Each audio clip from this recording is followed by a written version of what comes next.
Hey everybody, it is Tuesday night, May 19th. Tomorrow, kind of a special day. It's my son's birthday, turns 4. Kind of disappointed we couldn't hold a party for him this year. I was really looking forward to making this birthday special for him, but current situation dictates otherwise. He's kind of bummed that he can't have his friends over and his big bounce house and all the typical 4-year-old party necessities. But it is what it is. So I have a text message. It's a friend of mine that runs a estate sale company asking about something that I just listed on eBay. Sorry, Mary, I can't. I don't end listings early. I don't do it. I just it's not fair to people. Anyways, sorry about that. I have kind of a special surprise for him tomorrow. I hope he's excited. Doing one of those car parades. First, I was kind of like, car parade, everybody's doing those. But the more I think about it, it's not such a bad idea, given the circumstances. So, trying to get some friends over with their antique and classic cars and motorcycles and stuff. And hopefully some of those guys will show up. But if they don't, I understand. So, that should go pretty well. I hope it does. He's 4. He'll love the crap out of it. Who am I kidding? Anyways, the one thing I'm really missing right now is garage sale season. That's the one thing I look forward to in the spring more than anything. I freaking love garage sales. I always have. When I was a little kid, boy, whatever you want to call me, I used to ride my bike around all over the place, going to garage sales. And then one day I discovered an estate sale. I was like, wow, what's this? I mean, I can walk around the whole house? Everywhere? This is awesome. From that point on, I was hooked on estate sales. But, yeah, that was me riding my bike around with a basket in it, going to garage sales. So, like a lot of you, I'm sure, I'm missing garage sales. I really am. I haven't seen a single one advertised. I haven't seen a single sign up anywhere. I don't think the cities around me are issuing garage sale permits because most of them require that, and city halls aren't open right now, so they're not gonna issue garage sale permits. And honestly, people are probably paranoid that our wonderful governor is going to come shut them down. Yes, I said wonderful sarcastically. Sorry, I don't like the guy. So, that got me thinking, what are some things that I look for at garage sales? So I put together a list of 10 things that I think are kind of obscure items that I personally look for and try to find. And I have a feeling most of it's going to be stuff that none of you have thought of. I'm sure some of you have, but I think a lot of you might be surprised. I hope you are. Number 1 on my list is something that I usually find a couple of these every year. I find them in storage units. I mostly find them at garage sales, estate sales. At least 2 a year, sometimes more. I've paid as little as $1 for this, and I think the most I ever paid was $9 or $10, and that one was like brand new in the box. I've sold this item from anywhere from $90 to I think the new one in the box I got over $200 for it, and they sell like that, just so easy. What I'm talking about is a Black & Decker model 7975, that's 7975, electric rotary cutter or rotary shear. It's a handheld electric shear that's been out of production for 30 or 40 years. They're awesome little tools. They really are. I looked up current ones on eBay. There are none. There have only been 3 that sold in the past 90 days. $89.88 on a low end, $132.50 on the high end. Look at 19 bids, 17 bids, 5 bids. I guarantee most of you have come across these at garage sales and have walked right past them. I can guarantee it. They just look like a cheap old power tool, and nobody ever pays attention to those. So keep an eye out for them. Very, very good sellers, and as long as it works, minimum $90 to $100. The better the condition, higher the price. It's a no-brainer. Number 2 on my list. It's something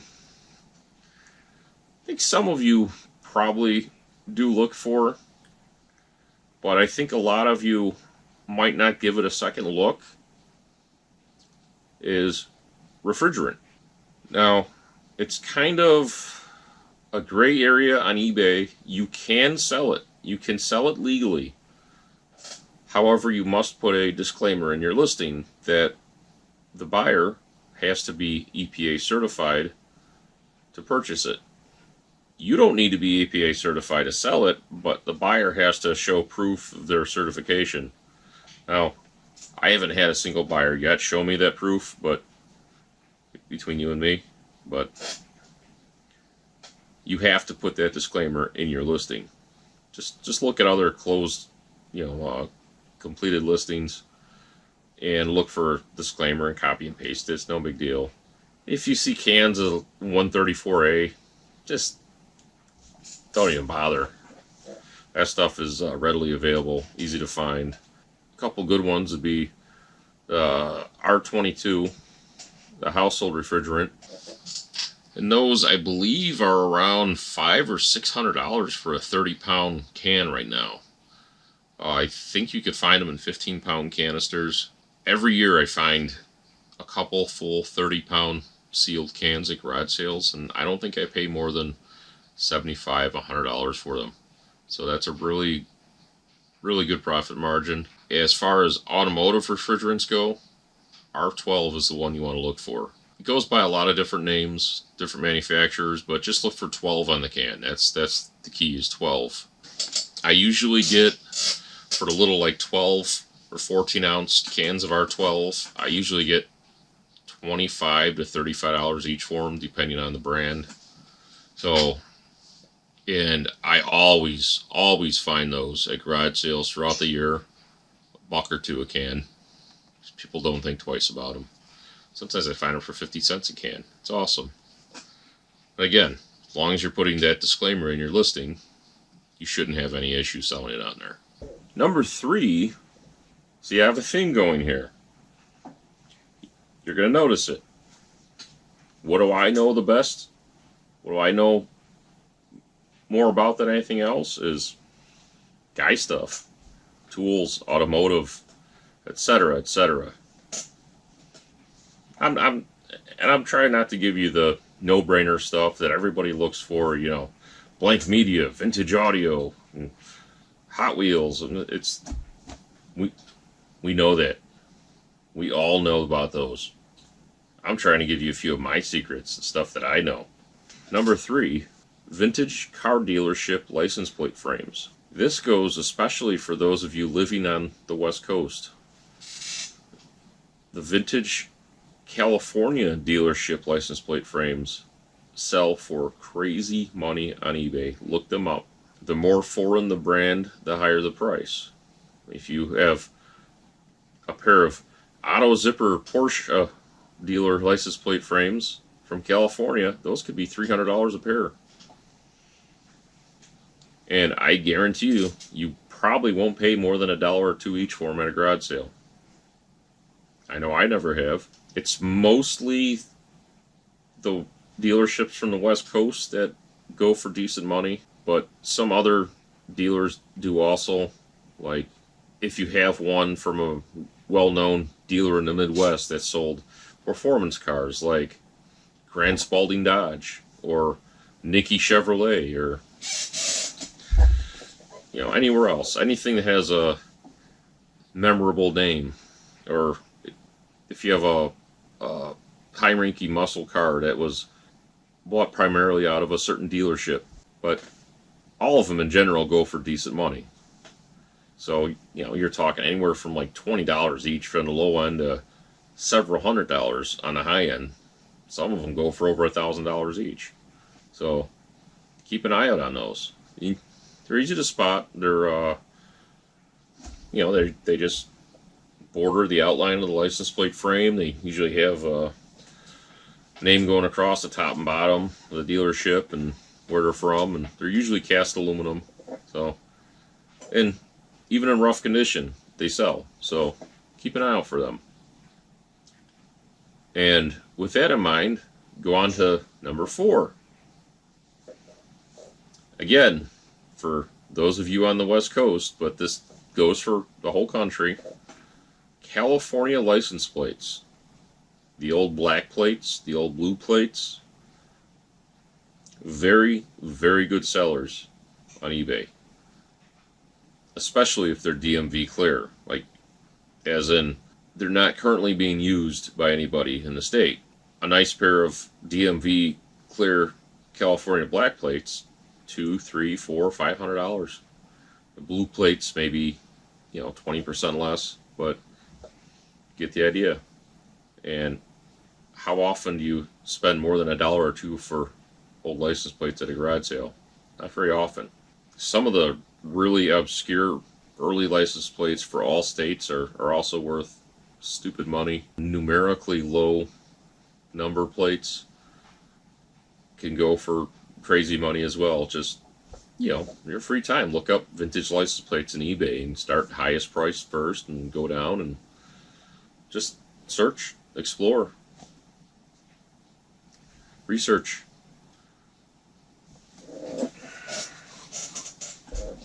That's what I do everywhere. Everywhere I go, I'm always looking at, what's this cost? What's that cost? I'm sitting at the dentist's office staring up at the light.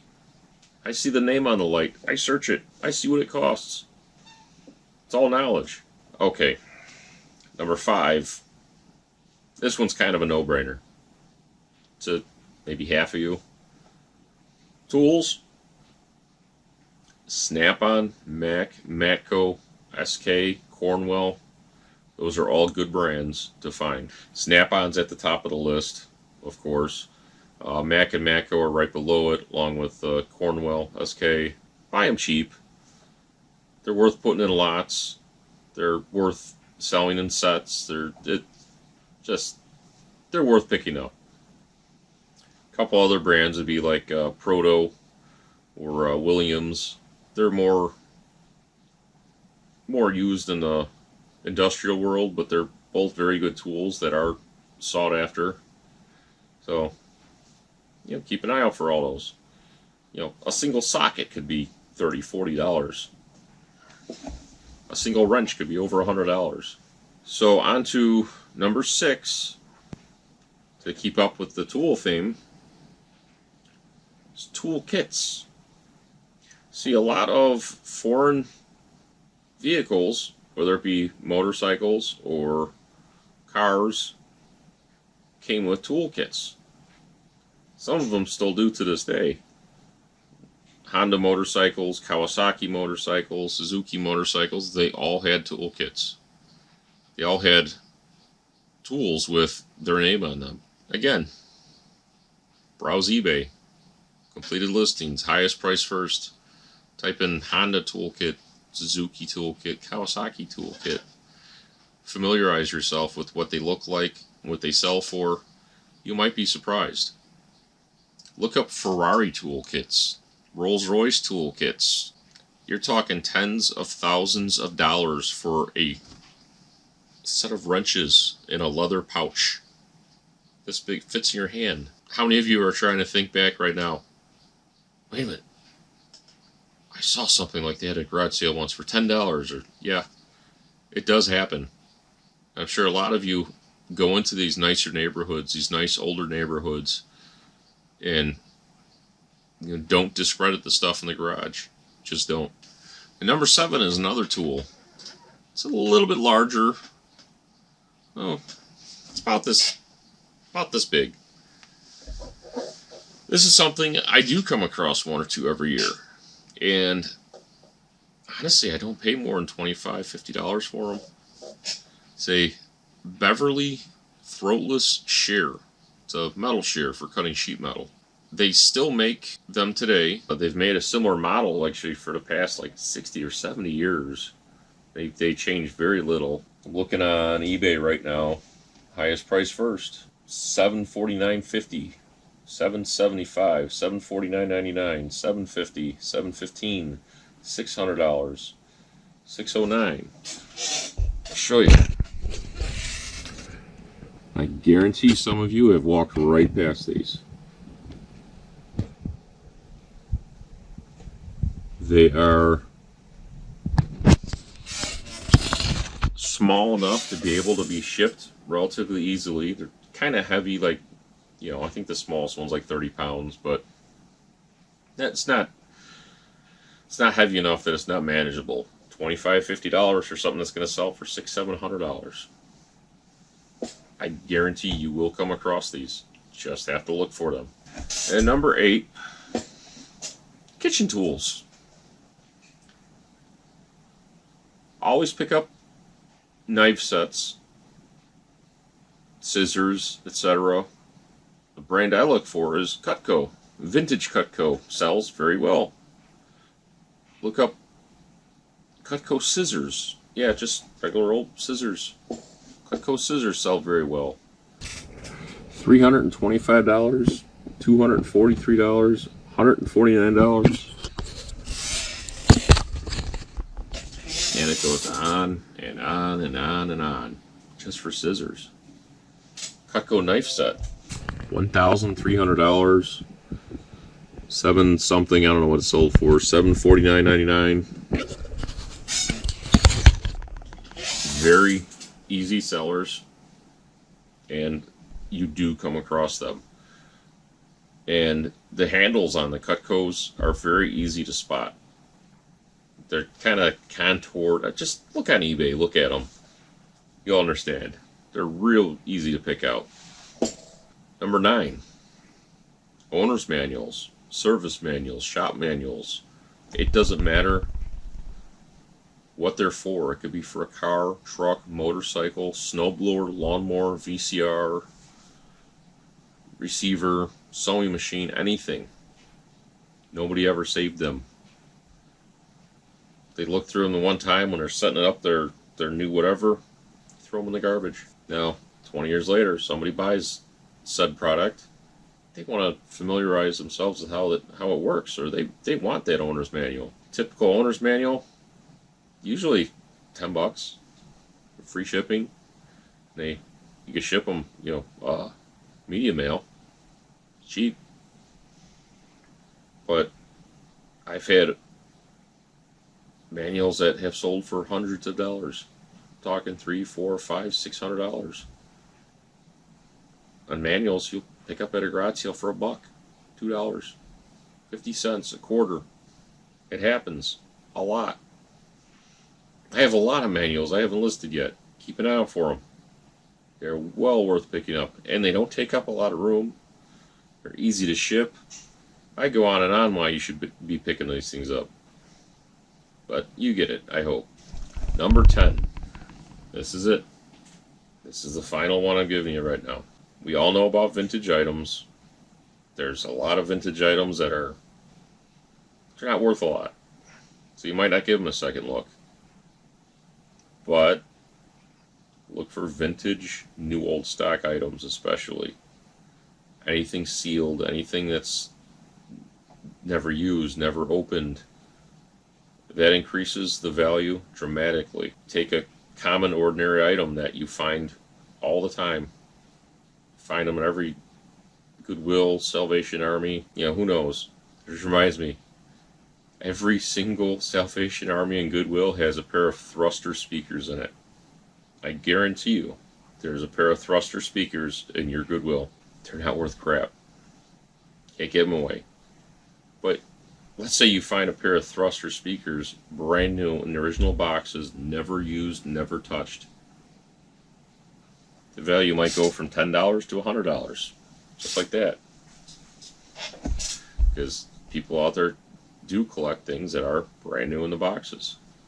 And let's be honest, appliances, small appliances, general household stuff that was made in the 1950s, 60s, 70s, it didn't last not getting used. People usually bought the things for a reason. They didn't usually buy them just to stick on a shelf and forget about.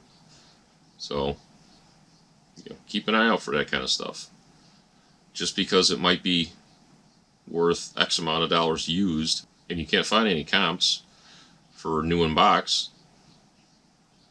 take a chance on it. And the best part, you can't find any comps. Throw it on eBay. Start at 10 times what they usually sell for, used out of the box, abused, etc., etc. Buy it now or best offer. See how it goes. Really got nothing to lose, right? Some of my favorite things is finding some obscure item, new old stock in the box from the 1950s, never touched, never used. I love that kind of stuff. And other people do too. So, hopefully I taught you guys some things that you didn't know about. Maybe I didn't, but I had fun. This past few days just raining non-stop. And I got water in my basement. I never get water in my basement. I got water in my inventory area. Yeah, destroyed some stuff. I wasn't happy about that. So my organized mess down here has recently become more disorganized and more of a mess than an organized mess. Let's put it that way. I'm going to bed. See you later.